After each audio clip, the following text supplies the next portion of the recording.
We care that Chef Robert Saliza is in the Hampton Roadshow kitchen today. Great to have you back. Thank you, thank you. This morning we're making many dishes, perfect for the holidays. We're making a champagne risotto with truffles in it, and the ingredients, of course, is the champagne, a beef stock, because it's going to be on the heavier side, olive oil, red onions or shallots, whatever you prefer, butter, Parmesan cheese, and of course the truffles that I'll keep covered. The secret with truffles is the aroma, so you want to keep it to the last minute because it is so strong, and that's what makes the whole flavor. Now, in the that's a great trick. People may not realize that. I mean, they're spending so much money for the truffles. Yeah. Now, the best time to buy truffles, fresh, are from December to March. That's the season. Okay. Any other time, it's best to buy them out of the jar.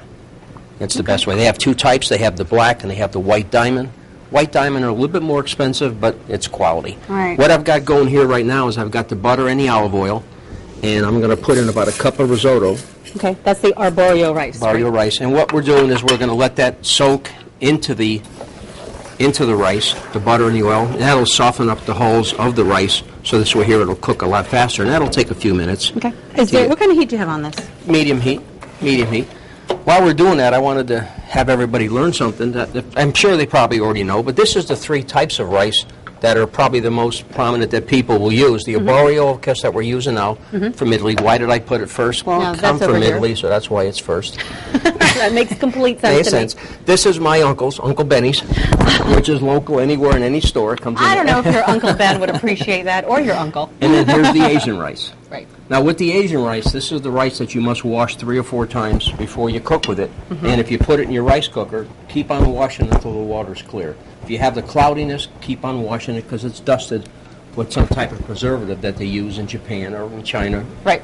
And this way here, it'll work its way out. You know. I'm going to fix your mic real quick because we want to be able to hear you clearly. Do I have to repeat everything? No, You're close enough. That's good. Yeah. And we're just going to go ahead and keep this going. We're going to go ahead and add the red onions now. All right, very good. So that was just a few minutes. Were you waiting for just to get a little bubble going on, and then we'll go ahead and add the red onions, and we start working it in. Now this will take about 5 minutes to get. Here, I'll stir for you because I know risotto means a lot of work for me. A lot of work. And I just now we have the olive oil. Now the olive oil, as we had discussed before, you have 3 different types. You have the first pressing, which you can see the color, the second pressing, and then the third pressing. The first is for your salads that you're going to eat. If you're going to have the second one, you can go ahead and cook with that one. It's a little bit lighter, but it's got the flavor. The third one, it's a lighter olive oil. That's the third pressing.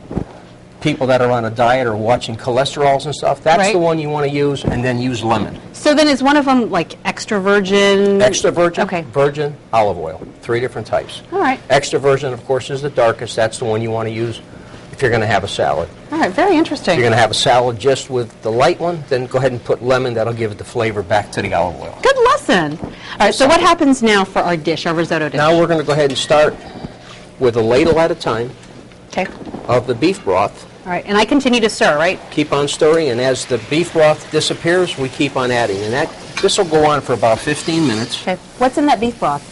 Just regular beef broth. Oh, okay. Yeah, you can buy it in the store. All right, and already made, or we make ours ourselves with all the bones and stuff, and we have left over from the meat, and then we just go ahead and reduce it down, and there's our stock that we use. Very nice. And this continues as you go along, and as I said, we'll put the Parmesan cheese, the truffles, the heavy whipping cream at the end. Okay, so this process takes place first, and the rest of the ingredients go in afterward. The rest of the ingredients go in after we're done. Okay, well, I know you'll be busy. Yes. And we'll talk about the next steps and our next dish coming up in our next segment. You got it. Chef Robert, thanks very much. Thank you.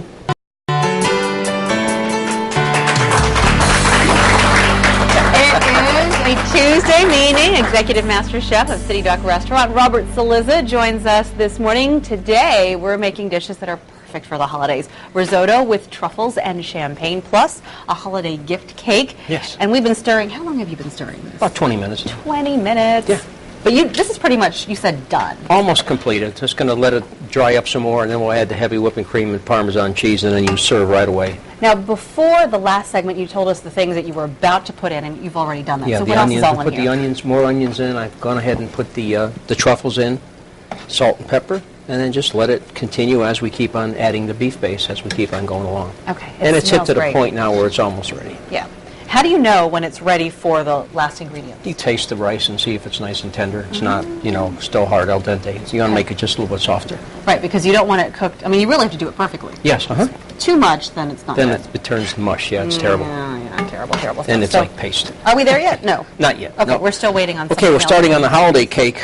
Reason why I call it a holiday cake is because if I was to say it's the fruit cake, Right. right away you're saying who's on my hit list that I don't like.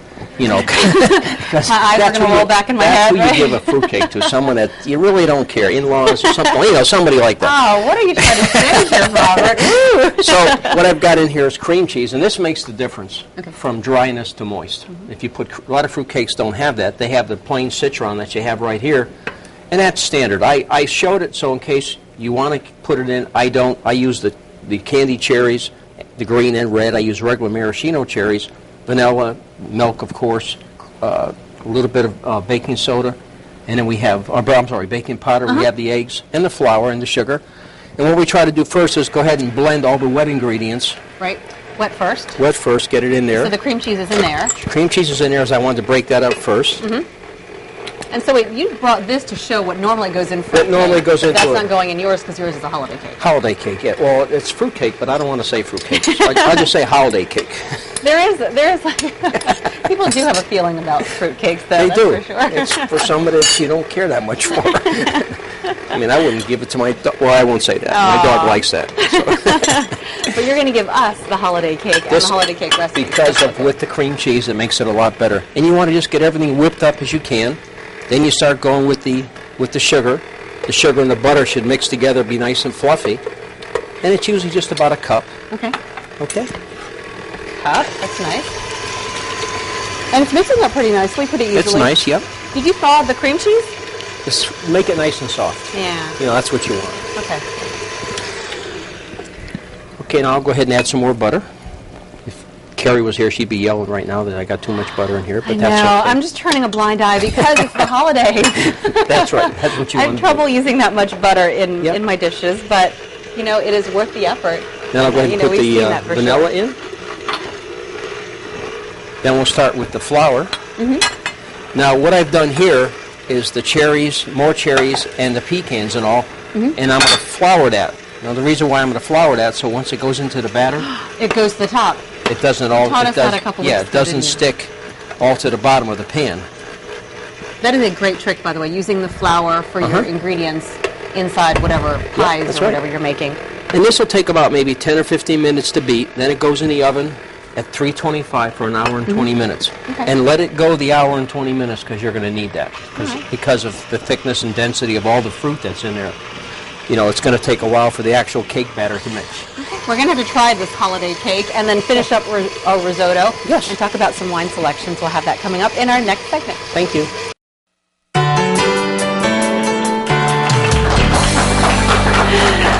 And Josh Shaw is joining us in the kitchen from City Dock Restaurant, food and beverage manager and sommelier. And you're adding cheese to the risotto, Chef Yes. Robert. We're all done. It looks really good. And the cake is ready to go in the oven at 325 for Okay. 1 hour and 20 minutes. All right. And then we'll see the final results next week. No, I expect one before the end of the show. No offense. All right, let's talk about some wine. Sure, we're Wine going to start pairs, off and with you're making us wine a for the drink. risotto. Being that it is a champagne risotto, I picked a sparkling wine, actually, domestic from New Mexico, the Gruet. It's the Blanc de Noir. Just thought it would go so well with the risotto, and it's going to contrast great against that creaminess. Yeah, risotto. it sounds really, really good. But for a domestic sparkler, it's excellent. I know you're thinking New Mexico.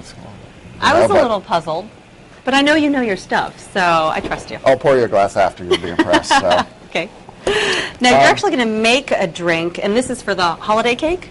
It is. Yep. Some holiday drinks. Doesn't have to be with the cake or not. Okay. But I did bring in some drambuie today. We are going to feature drambuie, which is a Scottish liqueur. Herbs, spices, some heather honey. And it's got a fantastic aroma here. Smell that. Okay. Oh, wow. So, Sweet, fruity, a right? little bit, Okay. yeah. All right. First one's going to be the Highland coffee, being that heather honey comes from the Highlands of Scotland. And you want to use 1 part of that. We're going to pour some coffee in there. Ah, so really a jump start for your day. Exactly, if you want. Just do that breath mint before you hit Yeah. work. That's true, yeah. I like help people drambuie. out, yeah. I like drambuie because my ancestry is Scottish. So Oh, okay, very cool. top that off with a little bit of whipped cream. Oh, Drink and a little chocolate. really festive for a holiday party. Exactly. Like that. Okay. And you can even kick it up a notch. Throw one of these chocolate swizzles in. Very And there good. you go. And then we're also going to do a toddy. So again, some drambuie. I see a theme. Sticking with the drambuie today. Yeah. We're going to do And was that boiling water? 2 parts of boiling water. Okay.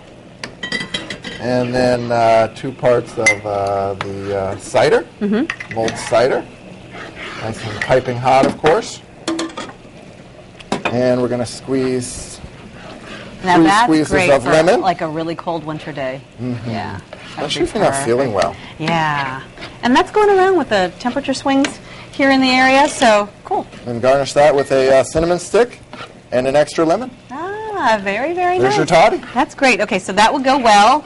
Maybe not so much with the risotto. The sparkling wine is what you have for the risotto. Exactly. This is done, right? This is ready to go. Yes, it is. See Very, how nice very and good. creamy it is, and it's nice and soft, and not mushy, and it's really nice. Let's plate it up, can we, Chef Robert? And Yes. the holiday cake, I know you have one somewhere. Got it all hidden right back here. I know you do. Here, I'll get some plates out Right for behind you folks. over here, babe. Right over here. How do you, oh wow. Now how do you plate this up pretty? Well, your- I'm going to go ahead and make some more. Okay. It's confectionery sugar with milk. A lot of people use water. Don't use water. Use milk. It keeps it nice and creamy and makes it a lot whiter, as you can see on here. And just bring it to a consistency that you can just pick it up with a spoon and let it just drizzle. And after I cut this, I'll go ahead and put it on every one of the pieces, and it's nice. And in the risotto, of course, I got the plates right here. Okay. We're going to plate that up and definitely share it with the crew here. Chef Robert, thanks very much. Yeah. Looks great. Smells great, too. Jeremy's here, right?